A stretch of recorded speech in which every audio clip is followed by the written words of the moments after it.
If you're looking to level up your business in 2026 and beyond, please consider Contractor Coalition. Amazing people, incredible builders from all around the country. We are coming up on May 1st through the 4th in Denver, Colorado. On Friday, which is the opening kickoff of that event, we are going to do a tour of Construction Instructions Warehouse and their whole facility where they test products from all over the world in Colorado and Denver. We're also going to do a tour of Alderview Construction's beautiful homes while we're there. And then that evening, we will kick off the event for Denver. That is May 1st through the 4th. Then our second event of the year will be a one-day crash course. Will be September 15th in Minneapolis, Minnesota. This is really meant to be a much abbreviated version, but obviously at a much lower cost. And then our last 3-4-day event of the year will be in Charlotte, North Carolina on November 6th. For all the details, please head to contractorcoalitionsummit.com.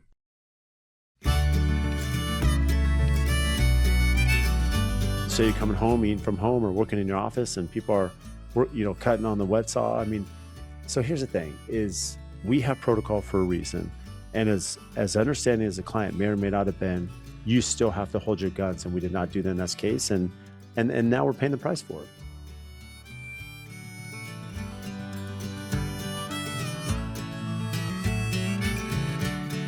Welcome to Curious Builder Podcast. I'm Mark Williams, your host. We're going back old school OG. We got Brad Leavitt down in Phoenix, Arizona. What's up, buddy? What's up, Mr. Mark? I haven't count. You're either at 4 or 5 times. It's like I just saw the other day that Jack Black was on Saturday Night Live. He was like one of the first time 5-time guests. I'm gonna have to start doing the number of guests. Like you and Morgan Molitor, I think, are probably vying for a top spot here. Hey, at least, but I get the original claim to fame. You started your podcast. I agree. That's on mine. So it's true.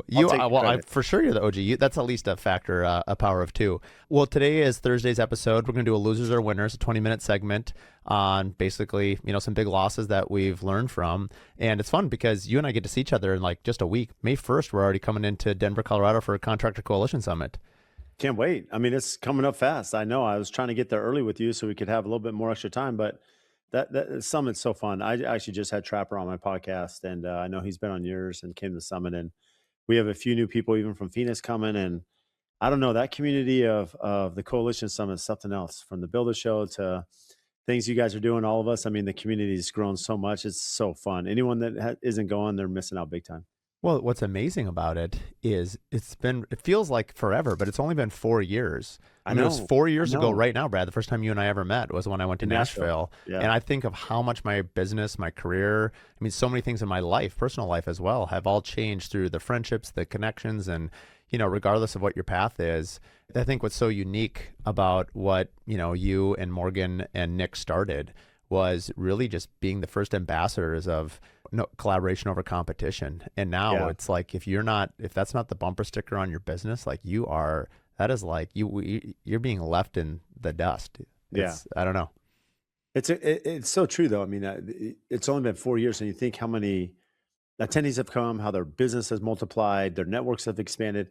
I went to Orlando, I was with you in Orlando at the Builder Show, KBIS, IBS. And it's like 50 alumni speaking events, at the booths with different vendors. And it's not just about that, but the community's just grown. And you see these vendors and suppliers that are just hungry for talent and network and, to build the community. And it's just, construction's tough. Like the more, allies you have, it just makes it a lot easier to fight some of these battles that I'm sure we'll talk about today, because I probably have 5,000 I could share. So. Yeah, well, I'll put the link below. I mean, people hear me talk about it. It's in all my ad reads. But, if you've still got time, come to Denver. We'll also be doing our first one-day course in Minneapolis, September 15th, which is kind of Tyler's brainchild. I'm really excited to see how that shapes up. And then, of course, Charlotte is in November. So if you miss out on Denver, which is, I think we've only got a handful of tickets left. I think we're pushing 30, 35 builders, and we try to cap it right around there. That intimate setting is so special.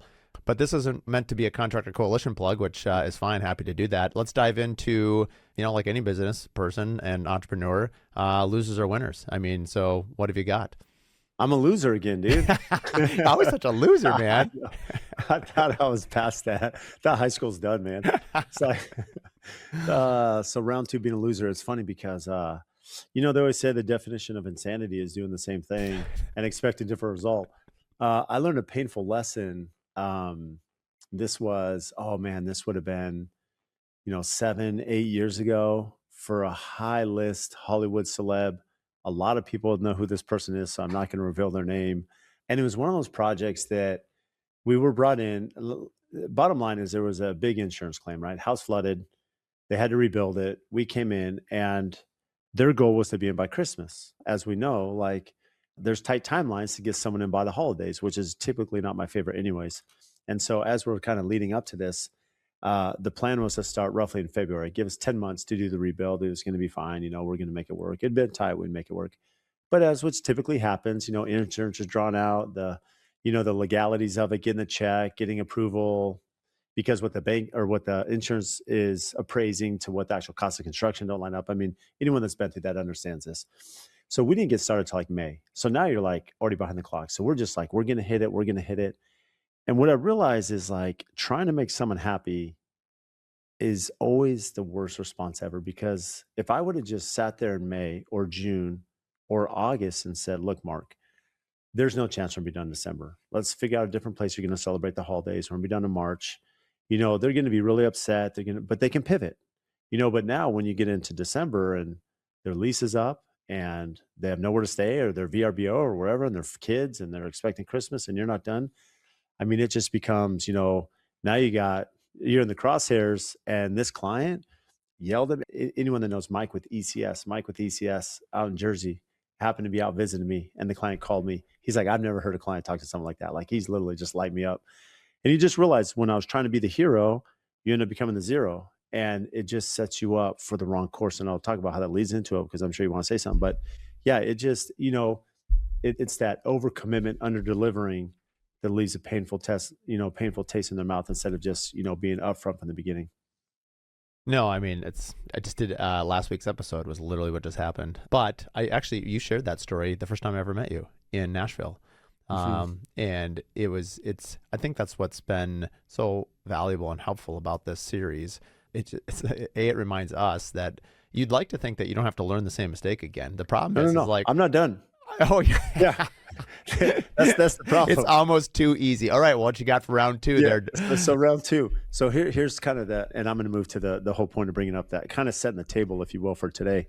What's funny about that experience is one of the attendees who Nathan knew who this was, because he's like, yeah, this client. Anyways, the cool thing is, fast forward a few years later, so about a year and a half ago, this client and his wife reached out to me, and they're like, Brad, you're the best builder on Instagram. We've been through like 5 different builds since then, different experiences. And although it didn't go as planned at the end, we didn't get in, they're like, we admire you. So that's the silver lining. However, I don't know if that's going to happen this round for me. So bottom line is, we have, and it's the same thing. And I don't know how we made the same mistake, but we have a large project. It's a massive renovation. I mean, massive renovation. And the original plan was to do a small scale, like they tend to be. We just want to do X, and all of a sudden the scope grows to Y. And that's fine. We can do it. We're capable, like we're on board. It just got out of hand from the entire design team, us as the building team, the client. So the scope really ended up being like 7X, like 7 times what it was going to be. But the problem is that closing date still didn't change. And what happened was, here we are now, the client's supposed to be moving in right now, and the house isn't ready. It's just not ready. And not only is it not ready, but it's not AFT quality ready, which we pride ourselves in, having a complete home and finished. And so now here I am, client's upset. They're getting into it with my superintendent. I have to remove my superintendent 2 weeks ago, put a different one on, which I rarely ever do. But you think about bringing in a new super 2 weeks before a house has 0% chance of finishing, and the client's frustrated. Now you're fighting over, I offered to pay them additional costs, to put them in temporary housing because their lease is up. And I'm like, we should have just, what are we doing? Like, we learned this lesson 7-8 years ago in November, December. And really, where I say losers and winners, we just sat down last week and we said, we know this, we need to put on paper. And what I mean by that is, for us in our market, and other people might think that's crazy, but anyone that follows AFT and understands the scale of our homes can understand, we have these milestones. Mark, if I don't have cabinetry in by April, I mean, typically I tell clients, you're 6 months from cabinetry. It might be 8 months depending on the size of the house, but it's not sooner than 6. And some people are like, what? Once I have cabinetry, I'm like 90 days. And I'm like, no, Right. I Because have never, they see the visual and they can now start seeing the yeah, space where before it was framing or sheetrock. They see that beautiful cabinet moment. Never mind that cabinets might take 3 to 6 weeks to install, depending on right. how complicated it might be. No, it's a great point. And so I think a lot of builders use a milestone at drywall. 6 months from drywall, you're going to have C of O. I have taken the stance that it's 6 months. Again, it can vary, but it's always minimum 6 months from cabinetry completion. Had I done that when we're installing cabinetry in December and followed my SOP, yes, the client probably would have been really upset that we're not done April 1st. But the reality is, at least I could have went to him and said, this is how it is. Like, I already know we're going to be here. Hate me now, but I'd rather June is going to be realistic, and we could have hit this in June. And I think what happens for us as builders is we're trying to be the hero too often. We think we can do it. You think you can squish all this scope in a minimal amount of time. And what ends up happening, just like here, clients upset, trades are walking off the job, have to switch supers. Now it's total tension. There was going to be a huge phase 2. I don't know if I'm going to get phase 2. So now it's interrupting my entire business. And it's kind of a sad tale to, and it's funny I'm sharing this on the podcast because I'm pretty vulnerable and open person, as you know, Mark. But I would say 90, 95, 99% of our projects go great. I have great relationships with my clients. But you know what? This one is a failure on all levels. And I think at the end of the day, I could point the finger at a lot of other elements that are involved, but we're responsible. We're the quarterback, and we didn't communicate. Yeah, there's a lot of lessons in there. I mean, it's funny too, because you'd mentioned something that I think we can all relate to about anytime we invalidate our own SOPs. I mean, I had a similar experience where, I'm building my Misa House project and I don't have a client. And everyone tells me how great building a spec home is. It's the best thing ever. You don't have a client. You don't have a client. Oh, man, I got news for you. I think I've worked 10 times harder on this house than I have for any client.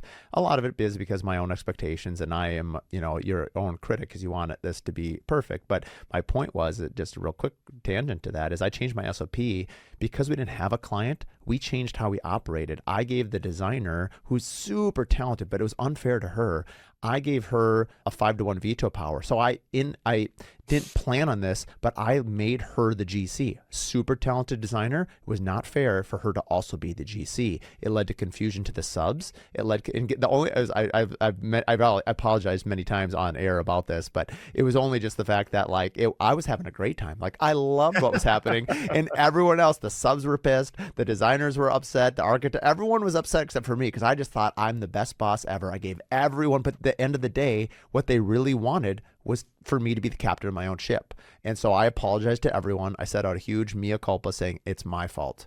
Please, and in some ways these moments sort of also validate the people on your team that roll up the sleeves. And when it's really dirty and really muddy and messy and painful, they're working nights, they're working weekends, which we don't want to do. I don't want to set up my business to ask people for favors, but man, am I thankful for people who are willing, because of the loyalty as owners that we have extended to our own team and to our subs, when they are called upon it, that you find out real quick where loyalties go beyond just a contract. And I suspect you'll find that because they know you're in a tough situation. And yeah, it might have been your fault or your team's fault, but at the end of the day, I suspect this client they'll get over it eventually. It might take some time, might take 6 months, might take a year, and you might not get that job, but they will respect you for the work that you do, because no matter what, you do have to have the conversation. They can't move into the house until it's AFT ready. And if it's not AFT ready, whatever that might mean,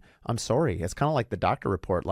I don't want to tell you that it's stage 4 cancer, but it is. Now, from here on out, here is the treatments. And I think the sooner you rip off the Band-Aid, have you had that conversation with the client yet or not? Yeah. So before I answer that, what are you doing with the stress ball, dude? Am I stressing out that much? Oh, did you see? You knew I had it? Yeah. How did you know I had it? Because what's funny is my kids were literally fighting over that this morning. They have the same one. What's that called again? What is this called? I give it the It's Nido. My kids have 6 of them, and they're so fun to play with. So I keep it in the studio. And I interviewed someone because I do a lot of mine in person, and I was playing with it the whole time because it's just something to do. You wiggle your foot. Evidently, I'm just doing this. And playing with this Nido. My kids kept finding Nido. I'm like, what is a Nido? And then they grabbed that. This literally was this morning before school. It's classic. So funny. Classic kids.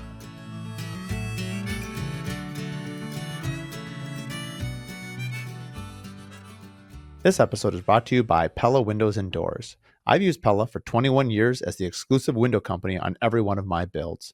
When people ask me who I trust for windows and doors, it's Pella, every time. Their craftsmanship, their innovation, the top tier service make them a no brainer for any custom home builder or designer who demand the best. Whether you're designing something bold or building something with timeless elegance, Pella has you covered. They're also the only window company that has a lifetime warranty on all of their windows. I've gotten to know all their people at Pella Corporate as well as locally here at Pella Northland. I'm proud to call them our partners and our friends.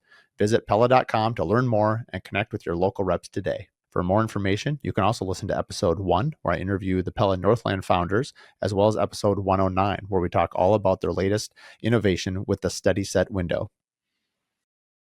All right. So here, and this is where it's layered, because I think, to give a little context, as you were sharing that, Mark, I mean, there's a little more context to this. I mean, it wasn't as cut and dry of us just trying to shove in, 6 months, even though that's a huge element. But what happened was, along the way, the client's like, I get it. We're adding scope. I mean, they're very understanding. Like, we know we're changing things. You're not going to finish, but keep in mind, we just need to get in there. You can be in there working after we move in. It's going to be fine. We're gone, every weekend. We're gone every weekend. Well, gee, thanks. Yeah, we're gone. We're out of time a lot. We're gone for the summer. So they knew there were going to be lights, slabs. I mean, this was communicated from the designer. Notwithstanding all this stuff, and the hey, we're gonna be amicable. You can work around the scenes. Here's the reality. There's best practice. There's communication. There's reality. You can tell me that it's fine that I'm in your house, but when you're trying to get kids to school and you're trying to have dinner and cook and you're running through the operation of life, and you got contractors knocking on your door at 6 a.m. every day on a school day, like I'm trying to get my kids to school.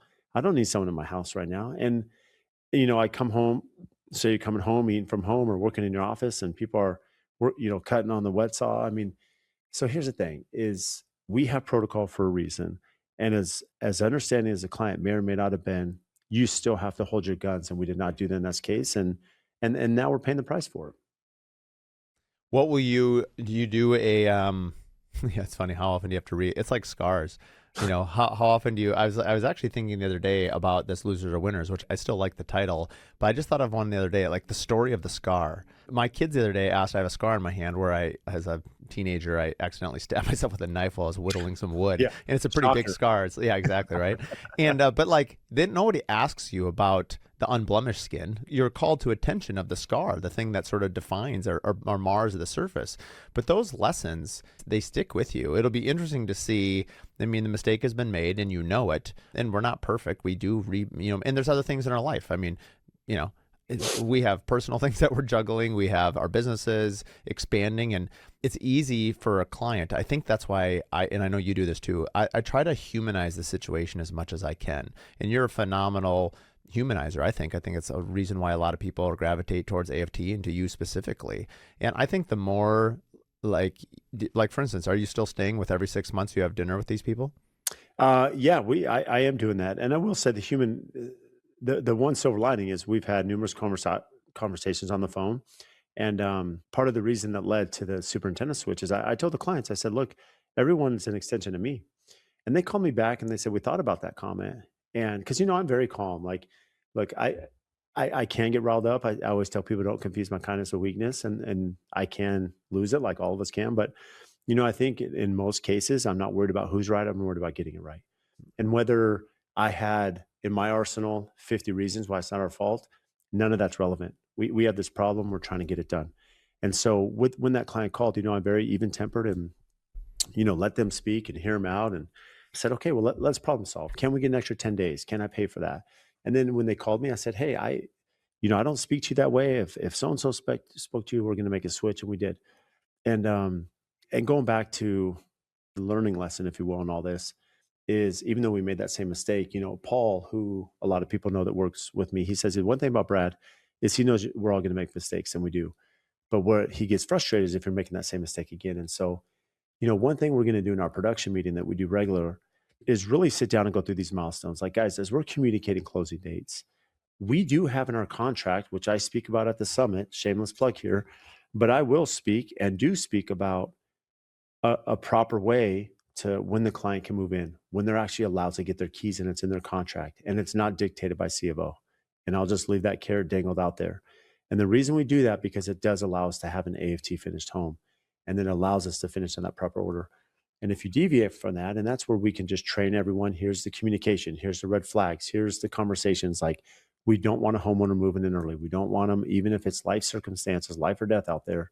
There's a reason. And unless we're, as a board, a member, a leadership group, agreeing to this, we can't just go rogue and I agree, or Spencer does, or our field team. Like, this has to be unanimous that everyone's on board.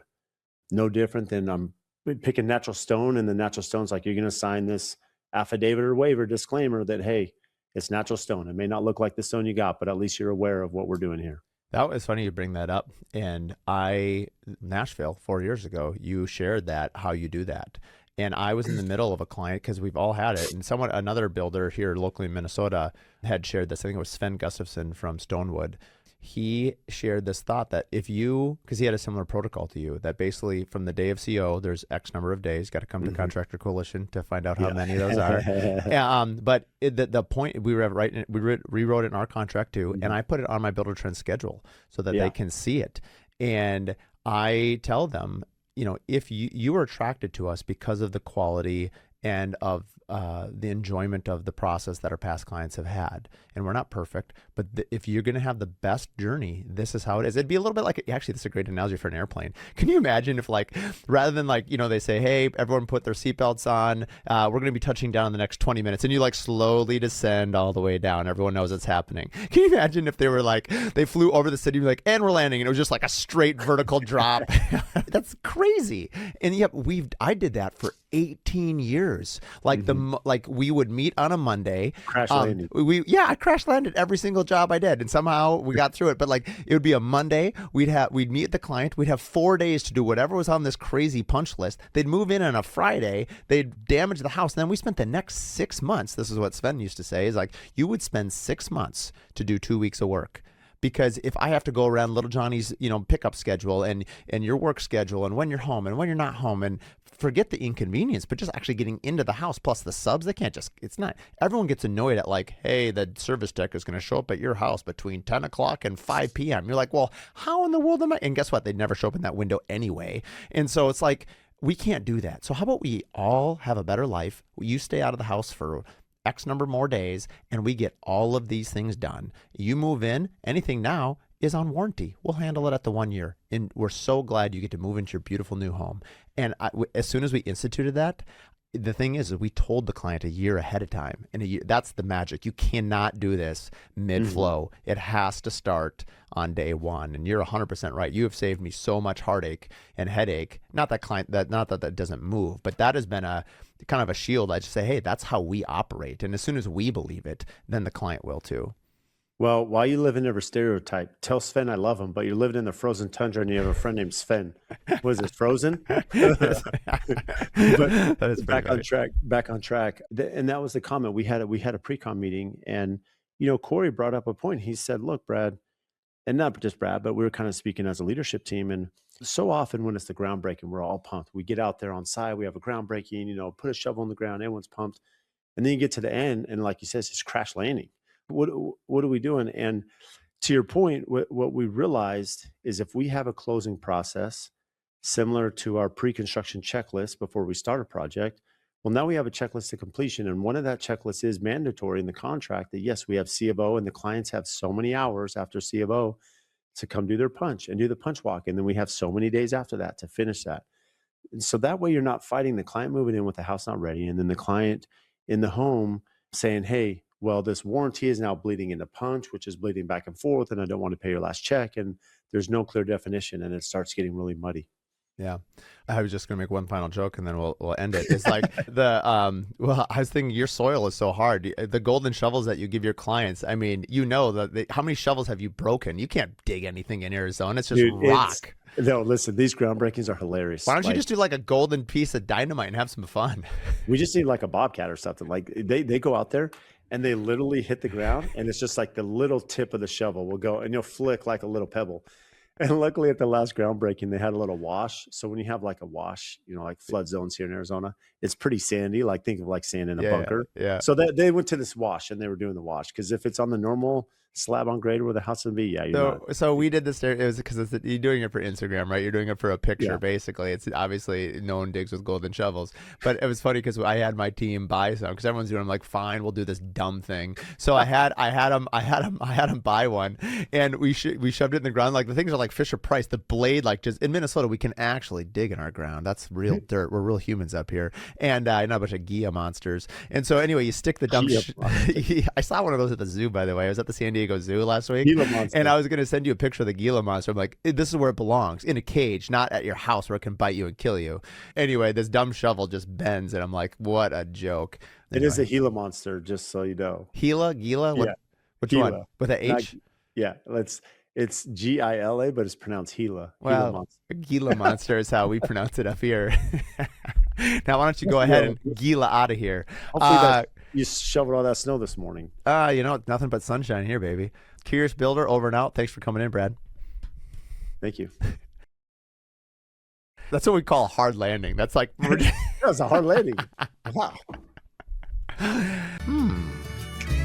Thanks for tuning in to the Curious Builder podcast. If you like this episode, do us a favor. Share it with 3 other business owners.